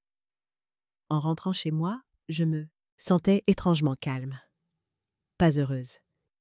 Il y avait trop de chagrin pour le bonheur, mais déterminée, lucide. J'étais si perdue dans mes pensées que j'ai failli percuter Raphaël à notre portail. Il a semblé surpris, puis inquiet. « Maman, où étais-tu ? J'ai essayé d'appeler. » Je lui ai montré mon téléphone en mode silencieux. « À la bibliothèque. J'ai dû manquer tes appels. Tout va bien ?» Son expression s'est adoucie. « En fait, je voulais te parler. Gabriel et moi pensions que nous devrions organiser un dîner de famille ce soir. Ça fait un moment que nous n'avons pas vraiment passé de temps ensemble. » Des signaux d'alarme ont retenti faiblement, mais j'ai souri. « Ça semble une excellente idée. » « Super. Gabriel prépare son fameux risotto. 19h. J'ai hoché la tête, le regardant monter les marches avec une énergie renouvelée. Quelque chose avait changé dans son comportement. Moins tendu. Plus le fils que je me souvenais. L'espace d'un instant fugace, je me suis permis d'espérer. Peut-être avait-il réfléchi à leur comportement. Peut-être que ce soir marquerait un nouveau départ, une réconciliation qui rendrait mes plans secrets inutiles. Comme je désirais désespérément me tromper à leur sujet. La table du dîner était magnifiquement dressée lorsque je suis sortie de ma chambre ce soir-là. La vaisselle chère de Gabriel, des bougies et même des fleurs fraîches au centre. « C'est charmant !» ai-je dit, sincèrement surprise. Gabriel rayonnait, l'air plus détendu que je ne l'avais vu depuis des mois. Nous pensions qu'il était temps pour un vrai repas de famille. « Raphaël, ouvre le vin, veux-tu » Le risotto était délicieux. La conversation étonnamment facile. Nous avons parlé de sujets neutres. Un film que Raphaël avait apprécié, la guérison d'un patient, le temps exceptionnellement chaud. Aucune mention de charge, d'horaire ou de contribution.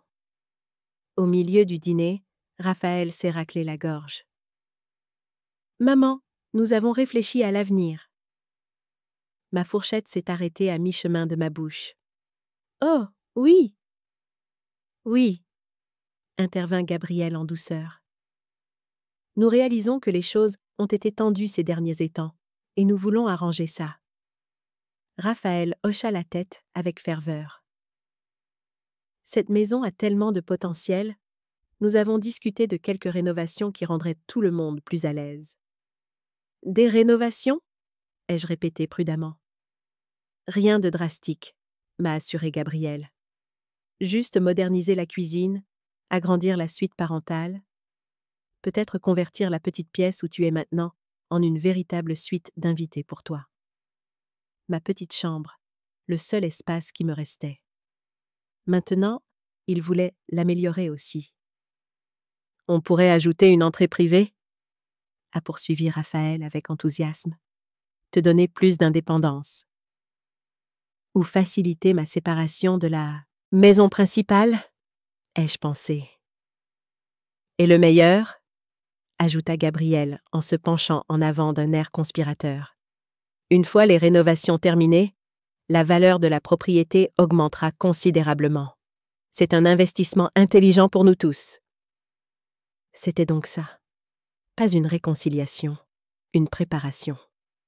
Ils posèrent les bases de leur plan de vente, essayant d'obtenir ma coopération. « Cela semble complet », ai-je dit d'un ton neutre. Comment ces rénovations seraient-elles financées? Un regard rapide passa entre eux. Eh bien, dit Raphaël, nous avons été préapprouvés pour un prêt sur valeur domiciliaire, avec la maison comme garantie. Ma maison comme garantie. Mon cœur se serra. Bien sûr, ajouta rapidement Gabriel. Nous aurions besoin que tu signes quelques papiers. Juste des formalités, vraiment. Quel genre de papier? Ai-je demandé, bien que je connaisse déjà la réponse. Raphaël s'agita, mal à l'aise. Juste pour mettre à jour l'acte de propriété. La banque a besoin qu'il soit uniquement à nos noms pour l'approbation du prêt.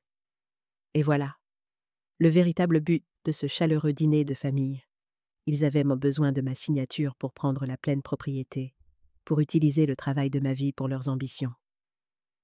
Je vois, ai-je dit doucement. C'est vraiment la meilleure solution pour tout le monde, a poursuivi Gabriel, interprétant à tort mon silence comme de la considération. Tu auras un bel espace rénové, et finalement, quand tu seras prête pour quelque chose de plus simple, la plus-value nous permettra de t'aider à trouver l'arrangement de retraite parfait. Un arrangement de retraite, comme la belle résidence pour personnes âgées qu'elle avait mentionnée à Raphaël. C'est beaucoup à penser, ai-je dit en pliant délibérément ma serviette. J'aurai besoin de temps pour y réfléchir. L'alarme a éclaté sur le visage de Gabriel. Le conseiller de prêt nous attend lundi. Il n'y a vraiment pas grand-chose à considérer, Laura. Ce ne sont que des papiers. Néanmoins, ai-je dit en me levant lentement, j'aurai besoin du week-end pour tout examiner. Si vous voulez bien m'excuser, je me sens assez fatiguée. Raphaël se leva à moitié. Maman? Bonne nuit, ai-je dit fermement. Merci pour le dîner.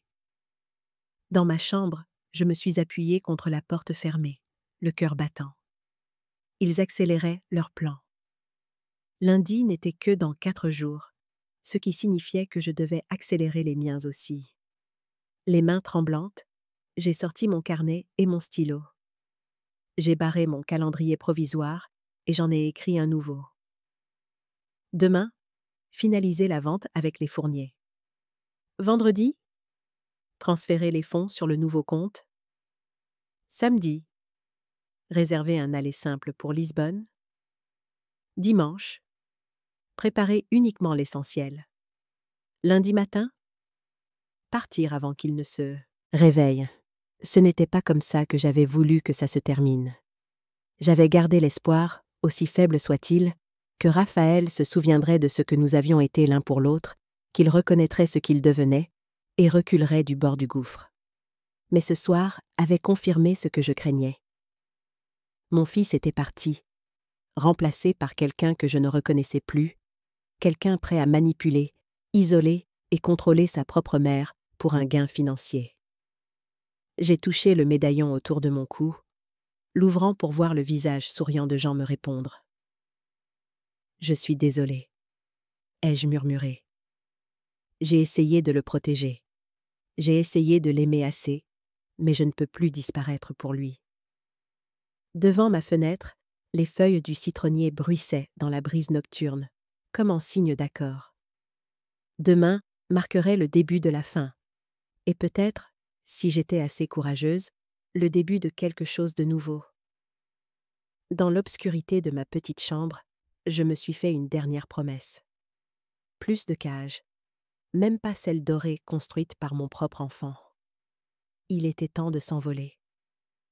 Le lendemain matin s'est levé clair et lumineux, comme si l'univers approuvait ma décision. Je me suis habillée avec soin, non pas avec mon jean et mon pull délavé habituel, mais avec une robe bleue ajustée que j'avais portée à la remise de diplôme de médecine de Raphaël. Une armure de combat d'un autre genre. Le bureau de Marie était calme quand je suis arrivée. Juste le doux bourdonnement de la climatisation et le clic du clavier de son assistante. Les fourniers attendaient déjà. Hélène serrait un dossier de documents financiers. Michel ajustait nerveusement sa cravate. « Madame Pérez, dit Hélène en se levant pour me saluer. Nous ne pouvons pas assez vous remercier d'avoir envisagé notre offre. Je les ai étudiés de nouveau, cherchant des signes de l'arrogance que j'avais appris à reconnaître chez Gabriel. Je n'en ai trouvé aucun. Juste une excitation honnête et une pointe d'anxiété. « Appelez-moi Laura », ai-je dit en offrant un petit sourire. « Si nous allons faire ça, nous devrions nous tutoyer. » Marie nous a guidés à travers les formalités administratives avec une efficacité rapide. Promesse de vente, formulaire de divulgation, transfert de propriété. Chaque signature me rapprochait de la liberté. Chaque paraphe rompait un autre lien. Le prix est-il juste ? Ai-je demandé, hésitant avant la signature finale. Le montant était substantiel, assez pour subvenir à mes besoins pendant des années si j'étais prudente. Michel hocha la tête avec ferveur. Plus que juste. Nous avons examiné des propriétés comparables. C'est le prix du marché. Et la condition concernant le citronnier ? Hélène toucha doucement ma main. C'est dans le contrat, Laura. Nous en prendrons soin comme s'il s'agissait de notre propre héritage, familial. Je vous le promets. J'ai signé de mon nom pour la dernière fois, le stylo légèrement instable dans ma main. 27 ans de propriété transférés d'un seul trait. Félicitations, dit Marie en scellant les documents dans une grande enveloppe. Les fonds seront transférés sur votre nouveau compte d'ici lundi matin. Les fourniers peuvent prendre possession immédiatement après. Lundi, ai-je répété doucement. Le jour où Raphaël et Gabriel avaient prévu de me faire renoncer à mes droits. Alors que nous nous levions pour partir, Hélène m'a surprise avec une étreinte. « Merci de nous avoir fait confiance avec votre maison », a-t-elle murmuré. « Nous honorerons son histoire. » Je l'ai serrée en retour, la gorge nouée par une émotion inattendue. « Créez-y de nouveaux souvenirs », ai-je réussi à dire. Des souvenirs heureux. Dehors, le soleil de Provence semblait plus éclatant, l'air plus léger contre ma peau. Je n'avais aucun regret, seulement un étrange mélange de deuil et de libération qui m'envahissait à parts égales. Mon arrêt suivant fut l'agence de voyage à 3 rues de là. La jeune femme derrière le comptoir a semblé surprise lorsque j'ai demandé un aller simple pour Lisbonne. « Des vacances ?» a-t-elle demandé en tapant sur son ordinateur. « Un nouveau départ ?» ai-je répondu. « Juste vous ?» Ses yeux se sont posés sur mon alliance, que je portais encore après toutes ces années. « Juste moi. » Elle a hoché la tête, ne posant plus de questions alors qu'elle réservait mon vol pour lundi matin. Assez tôt pour que je puisse partir avant que Raphaël et Gabriel ne se réveillent. Assez tard pour que le virement bancaire soit effectué. « Vous devrez organiser votre logement à Lisbonne ?» m'a-t-elle rappelé en me tendant la confirmation. « Puis-je vous aider avec ça ?»« Non, merci, » ai-je dit.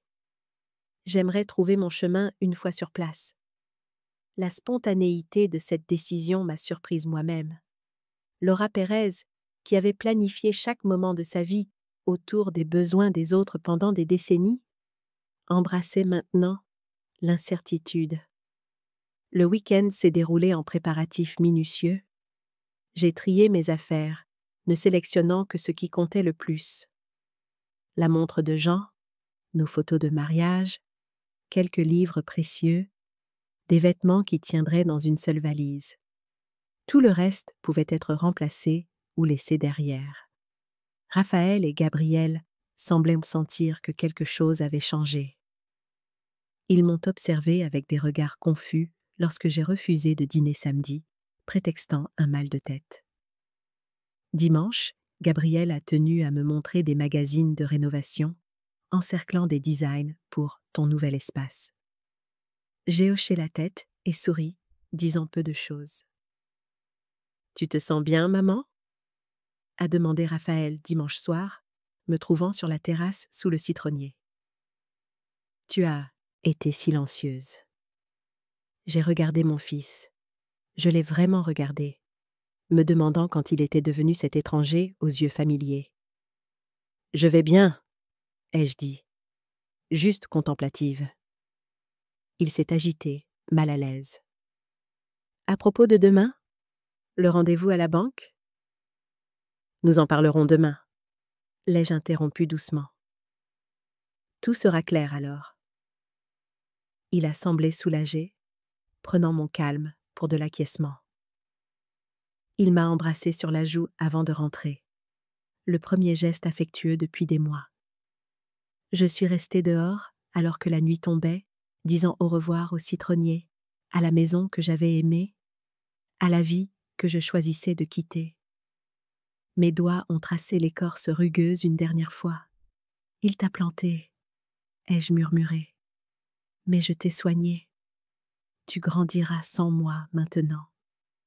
Cette nuit-là, j'ai à peine dormi. J'ai vérifié et revérifié mes documents de voyage, le petit sac que j'avais préparé, la lettre que j'avais écrite expliquant ma décision. N'excusant pas, expliquant, il y avait une différence. J'ai placé la lettre dans une enveloppe avec la montre de Jean. Raphaël devait l'avoir, malgré tout. C'était son héritage, le legs que son père lui destinait. À 4 heures du matin, je me suis levée et habillée en silence. La maison était sombre et calme. Les ronflements doux de Raphaël et Gabriel flottaient de l'étage. J'ai traversé les pièces une dernière fois, touchant les meubles, me remémorant les vacances, les soirées tranquilles et une vie qui n'existait plus. Dans la cuisine, j'ai laissé ma clé de maison et l'enveloppe sur le comptoir où elle serait vue. J'ai mis ma valise dans le coffre du taxi qui attendait au bord du trottoir. Son moteur, un doux ronronnement dans le silence de l'aube. Au portail, je me suis retournée pour un dernier regard. La villa semblait paisible au clair de lune. Le citronnier, une douce ombre contre les murs pâles. J'ai murmuré au revoir, non pas à la maison, mais à la femme que j'y avais été.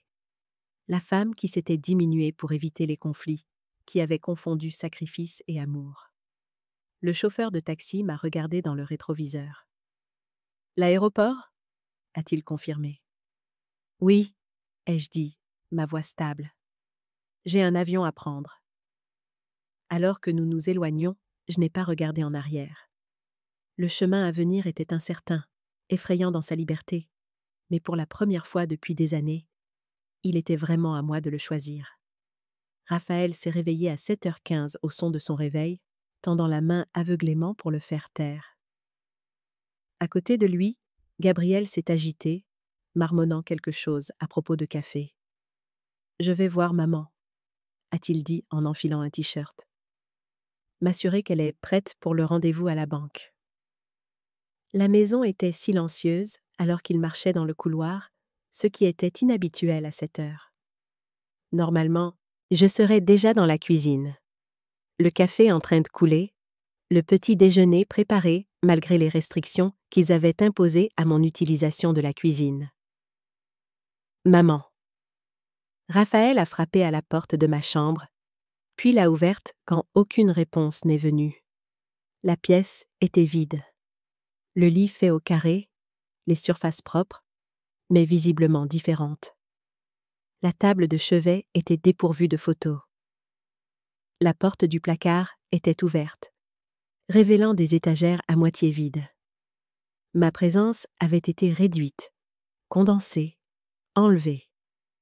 Un frémissement d'anxiété a accéléré ses pas alors qu'il se dirigeait vers la cuisine. Là, sur le comptoir où je les avais laissés, se trouvait la clé, l'enveloppe et, maintenant visible dans la lumière du matin, un troisième objet. L'acte de propriété de la villa, avec un post-it jaune attaché. La maison a été vendue. Les nouveaux propriétaires arrivent aujourd'hui. Veuillez être parti pour midi. Raphaël a fixé le papier, sans comprendre. Vendue? Comment pouvait-elle être vendue? La maison était à eux. Ou le serait après que j'ai signé les papiers de transfert aujourd'hui. Les mains tremblantes, il a déchiré l'enveloppe y trouvant ma lettre et la montre de Jean.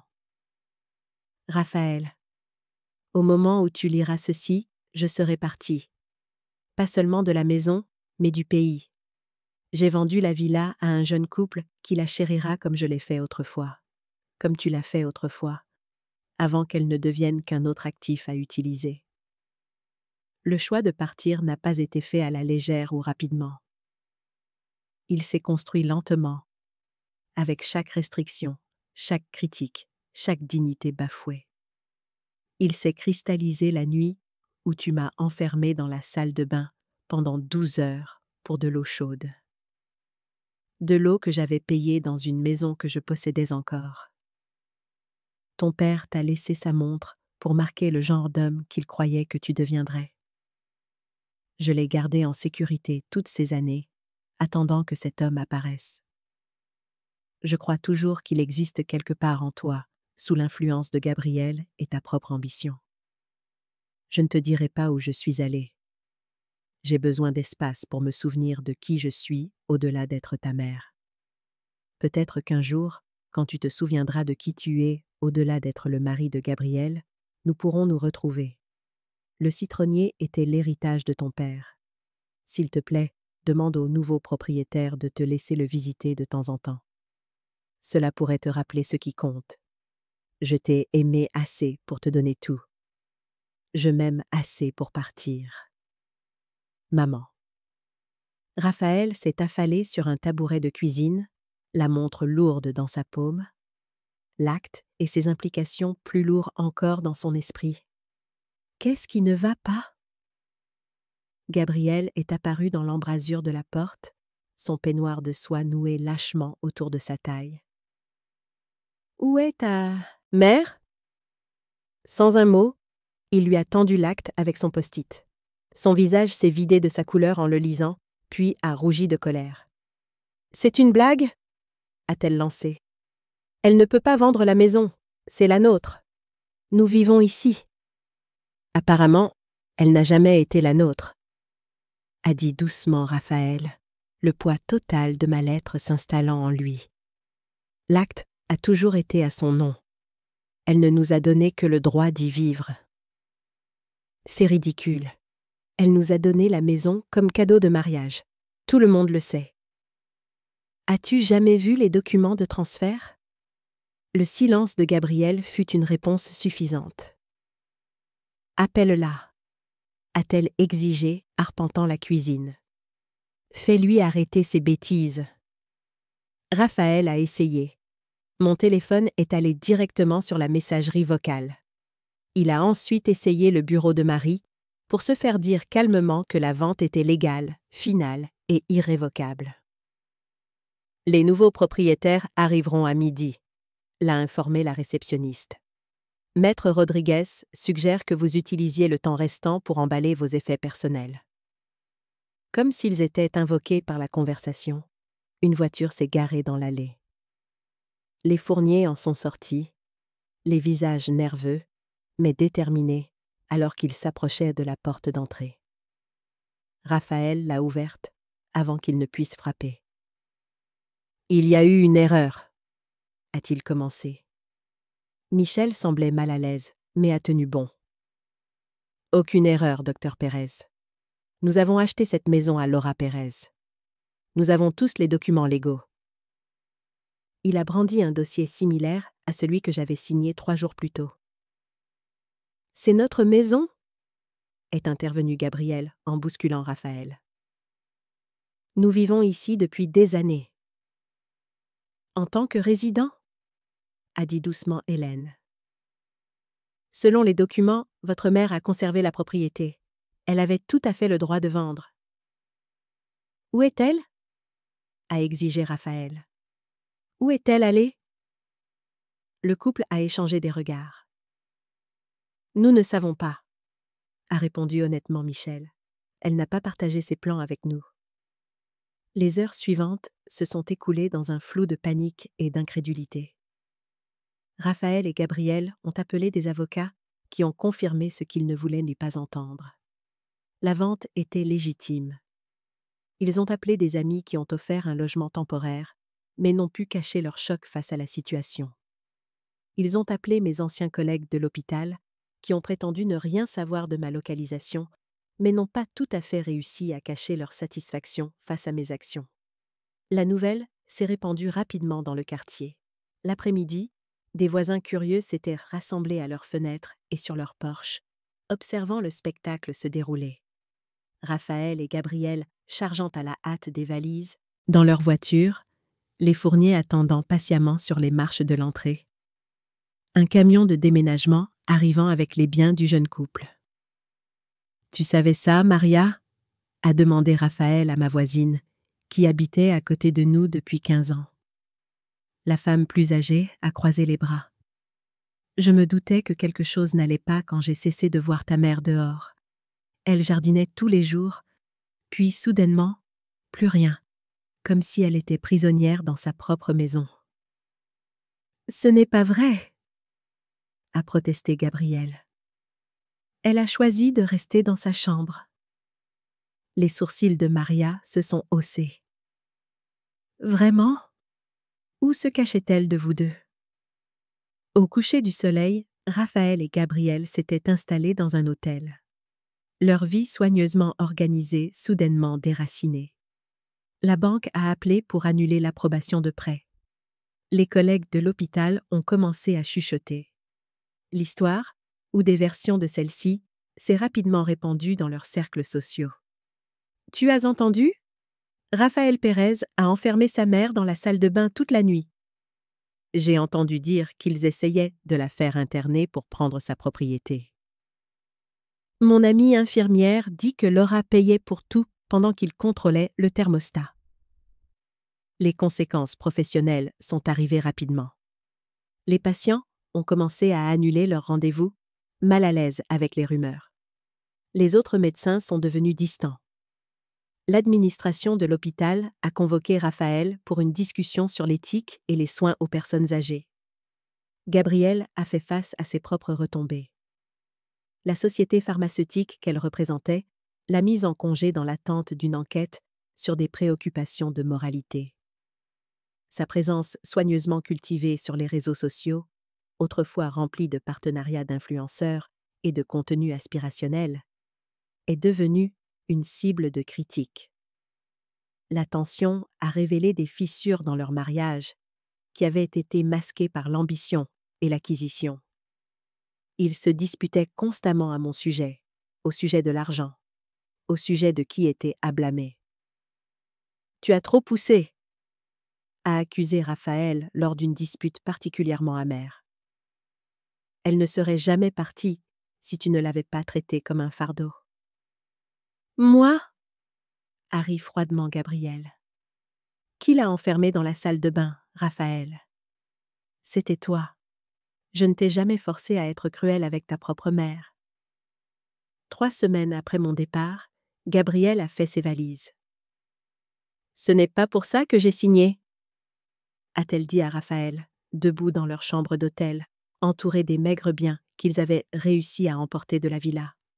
« J'ai épousé un médecin à succès avec une belle maison et un avenir brillant. » Elle a fait un geste vers la chambre générique. « Pas ça. »« Alors, tu pars maintenant que tout s'effondre ?»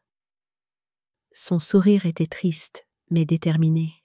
« C'est exactement le moment où les gens comme moi partent, Raphaël. Je te l'ai dit le jour où nous nous sommes rencontrés. Je crée ma propre sécurité dans ce monde. Cette situation n'est pas sûre. » Elle lui a embrassé la joue une dernière fois. « Ta mère avait raison sur une chose. Tu dois découvrir qui tu es au-delà d'être mon mari. Bonne chance avec ça. » Après son départ, Raphaël est resté assis seul sur le lit de l'hôtel, tournant la montre de son père entre ses mains. Son poids semblait s'alourdir à chaque rotation, chargé d'attente et de déception. Il a repensé à la porte de la salle de bain, au son de ma voix appelant son nom, au choix délibéré qu'il avait fait d'augmenter le volume de la télévision à la place. Quand était-il devenu quelqu'un capable de faire ça ? Quand l'ambition et la commodité avait-elle supplanté la décence la plus élémentaire? La montre tic-taquait régulièrement dans sa paume.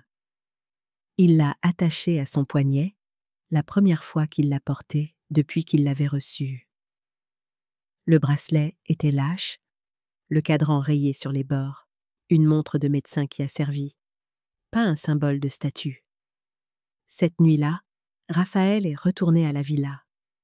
Il s'est garé de l'autre côté de la rue, observant Hélène et Michel s'affairer dans la cuisine, visible à travers les fenêtres. Le citronnier était illuminé par de nouvelles lumières de jardin qu'ils avaient installées, ses branches plus robustes qu'ils ne s'en souvenaient. Ils en prenaient bien soin, comme promis. Il ne s'est pas approché, n'a pas frappé. Il a juste regardé la maison qu'il avait perdue, non pas par malchance ou par les circonstances, mais par ses propres choix, sa propre cruauté. « Je suis désolé, maman », a-t-il murmuré à la voiture vide. « Je suis tellement désolé. » Mais j'étais loin, en train de construire une nouvelle vie de l'autre côté de l'océan, et toutes les excuses du monde ne pouvaient changer ce qui avait déjà été brisé. L'appartement que j'ai trouvé à Lisbonne n'était pas grand, juste 2 petites pièces avec un balcon étroit donnant sur des toits en terre cuite. Les planchers craquaient, la plomberie était capricieuse, et la cuisine pouvait à peine accueillir une personne. C'était parfait. Ma première semaine s'est écoulée dans un brouillard de décalage horaire et de choc culturel. Je ne parlais pas le portugais, au-delà des quelques phrases que j'avais pratiquées dans l'avion. La monnaie me déroutait. Les rues étroites et sinueuses me laissaient constamment perdue. Pourtant, sous cette désorientation, se cachait un curieux sentiment de libération. Personne ici ne me connaissait comme la mère de Raphaël ou la veuve de Jean. Personne n'avait d'attente sur qui je devais être ou comment je devais me comporter. Pour la première fois peut-être depuis mon enfance, j'étais simplement Laura. « Bon dia », m'a dit le vieil homme qui tenait le café sous mon appartement. Il a souri avec encouragement alors que je cherchais maladroitement des pièces pour mon café du matin. « Bon dia », ai-je répondu, le mot encore maladroit sur ma langue. « Américaine » a-t-il demandé dans un anglais fortement accentué. J'ai hoché la tête. « Vacances » J'ai réfléchi à sa question, cherchant la bonne réponse. « Non », ai-je dit finalement. « Vivre une nouvelle vie. » Il m'a étudié un instant, puis a hoché la tête, comme si mon explication décousue avait un sens parfait. Nouvelle vie, bien. Lisbonne, bon endroit pour du nouveau. Chaque jour, je m'aventurais un peu plus loin de mon appartement. La ville se révélait progressivement. Une cour cachée ici, un point de vue à couper le souffle là. J'ai découvert de minuscules pâtisseries avec des gâteaux qui fondèrent sur la langue, des librairies avec des sections en anglais où je pouvais me perdre pendant des heures, des bancs surplombant l'océan où je m'asseyais seule, mais pas solitaire. J'ai commencé à prendre des cours de portugais dans une petite école de langue à 3 rues de mon appartement. Mes camarades de classe étaient un mélange d'âge et de nationalité. Un jeune artiste japonais, un retraité australien, une adolescente brésilienne ayant des liens familiaux avec le Portugal. Nous trébuchions ensemble sur les conjugaisons, riant de nos erreurs, célébrant nos petites victoires. « Pourquoi Lisbonne ?» m'a demandé un jour mon professeur après le cours. Carmen avait peut-être 50 ans, avec des mèches argentées dans ses cheveux sombres et des yeux qui ne manquaient rien. J'ai hésité, ne sachant pas comment condenser mon histoire en une conversation décontractée. Mon mari et moi avons toujours rêvé de venir ici, ai-je dit finalement. Il est mort avant que nous puissions le faire. Il m'a semblé juste de réaliser ce rêve, même seul. Carmen a hoché la tête, quelque chose dans son expression suggérant qu'elle entendait ce que je ne disais pas. « Et votre famille ? Ils n'ont pas voulu venir avec vous ? » ?»« Mon fils !» Je me suis interrompue, puis j'ai redressé les épaules. « Nous sommes brouillés. » « Ah !» Elle m'a tapoté doucement la main. « Les familles sont compliquées. Parfois, la distance est la seule paix que l'on trouve. Cette simple reconnaissance, sans jugement ni question, a desserré quelque chose de tendu dans ma poitrine. Je n'avais pas réalisé à quel point j'avais besoin que quelqu'un valide mon choix. « Voudriez-vous vous joindre à nous pour dîner samedi ?» a demandé Carmen. « Juste quelques amis, de la bonne nourriture, rien de sophistiqué. » J'ai accepté, me surprenant moi-même. L'ancienne Laura aurait refusé, prétextant son indignité ou la crainte de déranger. La nouvelle Laura apprenait à dire oui à la vie. L'appartement de Carmen était similaire au mien, mais plus chaleureux, habité, rempli de livres, d'art et de meubles dépareillés qui formaient un tout parfait. Ses amis m'ont accueilli sans réserve, une veuve comme elle, un couple gai qui tenait une librairie, une jeune femme qui enseignait la musique à l'université. « Au nouveau départ », apportait Carmen en levant son verre de vigno verde. « Au nouveau départ », avons-nous fait écho. La conversation coulait facilement, passant de l'anglais au portugais, abordant la politique, les livres, les potins locaux. Personne n'a posé de questions indiscrètes sur mon passé. Personne ne m'a fait sentir comme une étrangère. À la fin de la soirée, j'avais des invitations pour un concert, un club de lecture et une visite à pied des jardins cachés de Lisbonne. « Merci », ai-je dit à Carmen en partant. J'ai été seule depuis mon arrivée. Je n'avais pas réalisé à quel point j'en avais besoin. Elle m'a embrassée, des bises à l'européenne sur les 2 joues. « Tu es seule, mais pas solitaire maintenant, Sim ? Il y a une différence. » En rentrant chez moi sous un ciel parsemé d'étoiles, j'ai ressenti quelque chose que je n'avais pas connu depuis des années. La possibilité. L'avenir s'étendait devant moi, non écrit, et à moi de le façonner. Les semaines sont devenues des mois. J'ai trouvé un travail à temps partiel dans une clinique médicale internationale, utilisant mes compétences d'infirmière pour aider les patients anglophones à naviguer dans le système de santé portugais. La routine a structuré mes journées. Le travail lui-même était un réconfort familier au milieu de tant de nouveautés. J'ai commencé à collectionner les petits bonheurs. Un expresso parfait à mon café du coin, un coucher de soleil vu de mon balcon, réussir une transaction entière en portugais, la satisfaction d'aider un touriste américain effrayé à comprendre son ordonnance. Chaque soir, j'écrivais dans le journal que j'avais commencé dans l'avion, non pas en me concentrant sur le passé ou sur Raphaël, mais sur la redécouverte. Quels aliments Laura aimait-elle ? Quelle musique faisait sourire Laura ? Quels rêves Laura nourrissait-elle encore ? J'avais 57 ans, pas 87. Il était encore temps pour un deuxième acte. Le médaillon est resté autour de mon cou. Les photos de Jean et Raphaël toujours à l'intérieur. Certaines douleurs sont trop profondes pour être complètement excisées. Mais je ne l'ouvrais plus quotidiennement. Je n'avais plus besoin du rappel tangible de ce que j'avais perdu pour comprendre ce que j'avais gagné. Un matin d'automne lumineux, je me tenais sur mon petit balcon, le café réchauffant mes mains, regardant la ville se réveiller en bas. Un voisin de l'autre côté de la ruelle m'a salué, ce que j'ai rendu avec une confiance croissante dans mon portugais qui s'améliorait. Mon téléphone a vibré avec un texto de Carmen confirmant nos plans pour visiter un marché de week-end. Mon agenda indiquait une réunion du club de lecture ce soir-là, un cours de langue demain, un concert la semaine prochaine. Une vie. Ma vie. J'ai touché brièvement le médaillon. Une habitude pas encore perdue. « Je vais bien, Jean », ai-je murmuré à la brise. « Je pense que tu serais fier. » L'océan scintillait au loin, vaste et sans limite, comme l'avenir que je construisais lentement et soigneusement, non sans douleur. Il y avait encore des nuits où je me réveillais en cherchant une famille qui n'était plus là. Des jours où le chagrin m'assaillait sans prévenir.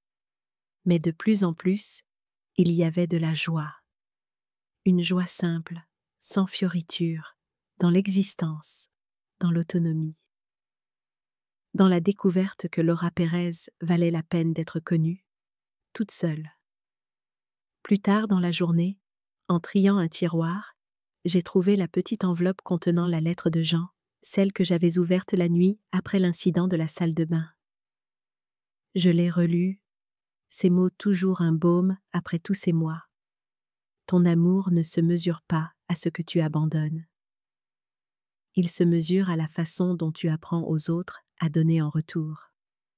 Je n'avais pas réussi à enseigner cette leçon à Raphaël. Peut-être que je ne le ferai jamais. Mais je l'apprenais enfin moi-même, et cela devrait suffire. 1 an jour pour jour après mon arrivée à Lisbonne, je me suis réveillée sous une douce pluie contre mes fenêtres. L'appartement avait maintenant un aspect différent. Des étagères que j'avais construites moi-même tapissaient un mur. Des photographies de mes nouveaux amis en égayaient un autre. Des herbes en pot prospéraient sur le balcon, et dans le plus grand pot, à peine visible au-dessus de la terre, un minuscule plant de citronnier s'étirait vers la lumière. Je n'avais pas prévu d'en faire pousser un. Les graines avaient été un achat impulsif à un stand de jardinage sur le marché. La plantation, une expérience dont je ne m'attendais pas à ce qu'elle réussisse. Pourtant, il était là, l'héritage de Jean se poursuivant à un océan de ses origines. Je me suis habillée avec soin d'une robe bleue que j'avais achetée pour célébrer mon 58e anniversaire, ajoutant un collier en argent que Carmen m'avait offert. Le médaillon était toujours accroché à côté de mon lit, mais je ne le portais plus quotidiennement. Un progrès en quelque sorte. Mon téléphone a sonné avec des vœux d'anniversaire de mes amis de Lisbonne et un rappel du dîner de célébration prévu pour ce soir-là. En faisant défiler les messages, une adresse e-mail inconnue a attiré mon attention. r.perezigmail.com. Mon cœur a raté un battement. Je n'avais pas eu de nouvelles de Raphaël depuis mon départ. J'avais délibérément maintenu ce silence, ayant besoin de la distance pour guérir. J'ai hésité avant de l'ouvrir, me préparant à des accusations ou à des manipulations. Au lieu de cela, j'ai trouvé quelque chose de totalement inattendu. Chère maman, ça fait 1 an. Je ne sais pas si tu liras ceci ou si cet email te parviendra encore. Je ne sais pas si tu te soucies d'avoir de mes nouvelles. Je ne t'en voudrais pas si ce n'était pas le cas. Je veux dire que je suis désolée, mais ces mots semblent inadéquats pour ce qui s'est passé. Comment s'excuse-t-on d'avoir enfermé sa mère dans une salle de bain? D'avoir traité la femme qui a tout sacrifié comme si elle n'était rien? Il n'y a pas de mots assez grands pour ce genre de regret. Tu devrais savoir que Gabriel est parti peu de temps après toi. Notre mariage n'a pas survécu à la vérité que tu nous as forcés à affronter. J'ai vécu seule, travaillant sur ce qui s'est passé, essayant de comprendre comment je suis devenue quelqu'un qui pouvait te traiter de cette façon. Je vois un thérapeute. Elle m'aide à reconnaître des schémas que je ne voulais pas admettre. Comment je t'ai reproché la mort de papa? Comment j'ai ressenti du ressentiment pour tes sacrifices, parce qu'ils me faisaient me sentir redevable? Comment j'ai laissé Gabriel t'éloigner, parce que c'était plus facile que d'affronter ma propre culpabilité? Rien de tout cela n'excuse ce que nous t'avons fait. Rien ne le pourrait. Michel et Hélène Fournier sont de bonnes personnes. Ils m'ont laissé visiter le citronnier de papa de temps en temps. Ils prospèrent sous leurs soins. Hélène est maintenant enceinte d'une petite fille attendue au printemps. Ils vont l'appeler Laure. Je pense que c'est leur façon de t'honorer, bien qu'ils ne l'aient jamais dit directement. Je n'attends pas de pardon. Je ne demande pas à savoir où tu es, ni que tu répondes. Je voulais juste que tu saches que la leçon a finalement été apprise. Trop tard, mais elle a été apprise. Je comprends maintenant ce que la montre de papa était censée représenter. Je la porte tous les jours comme un rappel de l'homme que je n'ai pas réussi à être, mais que j'espère encore devenir. Si tu es heureuse où que tu sois, c'est tout ce qui compte maintenant. Tu mérites ce bonheur, maman. Tu l'as toujours mérité. Avec amour et les plus profonds regrets, Raphaël. J'ai lu l'email 3 fois, les émotions me submergeant par vagues. Le deuil, la validation, une timide lueur d'espoir. Pas pour une réconciliation. Ce pont avait brûlé trop complètement. Mais pour Raphaël lui-même, peut-être que le fils de Jean n'était pas entièrement perdu après tout. J'ai fermé l'email sans répondre. Peut-être qu'un jour je le ferai. Aujourd'hui n'était pas ce jour. À la place, je suis sortie sur mon balcon, regardant la pluie se transformer doucement en brume sur la ville que j'appelais maintenant ma maison. En bas, mes voisins se dépêchaient avec des parapluies et des imperméables. Les commerçants ajustaient les auvents. La vie continuait dans sa belle banalité. Le plant de citronnier brillait de gouttes de pluie, ses quelques minuscules feuilles tendues vers le ciel avec détermination. J'en ai touché une doucement, m'émerveillant de sa résilience. Nous avons tous les deux réussi, ai-je murmuré. Mon téléphone a de nouveau sonné. Carmen, confirmant nos plans pour le dîner. J'ai répondu par texto pour confirmer, souriant à l'amitié facile que nous avions développée au cours de l'année.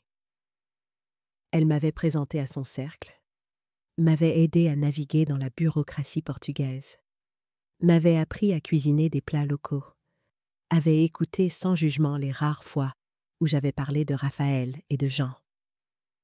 Elle m'avait appris que la famille pouvait être choisie, pas seulement héritée. J'ai pris mon parapluie et je suis descendue. Le propriétaire du café m'a salué par mon nom, me tendant mon expresso habituel avec une bougie d'anniversaire sur le côté. « Humano », a-t-il dit fièrement. « 1 an. »« Humano », ai-je acquiescé, levant la petite tasse en guise de salut. Dehors, la pluie avait cessé, laissant les pavés brillants et l'air frais de possibilités. J'ai marché lentement, savourant le trajet familier vers la clinique, où je travaillais maintenant 3 jours par semaine. Les patients me saluaient. Les commerçants me faisaient un signe de la main. Un chat errant que je nourrissais occasionnellement s'est frotté contre mes chevilles avant de s'enfuir. Une communauté, une vie, la mienne. Ce soir-là, entouré d'amis dans la cuisine chaleureuse de Carmen, j'ai levé un verre de Porto alors qu'il chantait « Joyeux anniversaire » dans un mélange attachant de portugais et d'anglais. « Un discours » a lancé Antonio, le frère de Carmen et l'instigateur perpétuel de toast du groupe. Je me suis levée, regardant ces personnes qui m'étaient devenues si chères en seulement 1 an. Carmen avec ses yeux sages, Eduardo et Paolo de la librairie, Marissa la professeure de musique, d'autres qui étaient entrés dans ma vie par diverses connexions et gentillesses. Il y a 1 an, ai-je commencé. Je suis arrivée à Lisbonne avec une seule valise et aucun plan. Je fuyais la douleur, pas vers la joie. Je ne savais pas si je pouvais construire une vie à mon âge, seule dans un pays où je ne pouvais même pas demander mon chemin. Un rire doux a parcouru la table. « Mais voici ce que j'ai appris », ai-je poursuivi. Nous ne sommes jamais trop vieux pour recommencer, jamais trop brisés pour trouver la plénitude, jamais trop perdus pour créer un foyer. J'ai touché l'endroit où le médaillon de Jean reposait autrefois, une habitude pas complètement abandonnée. Une personne sage m'a dit un jour que l'amour ne se mesure pas à ce que nous abandonnons, mais à la façon dont nous apprenons aux autres à donner en retour.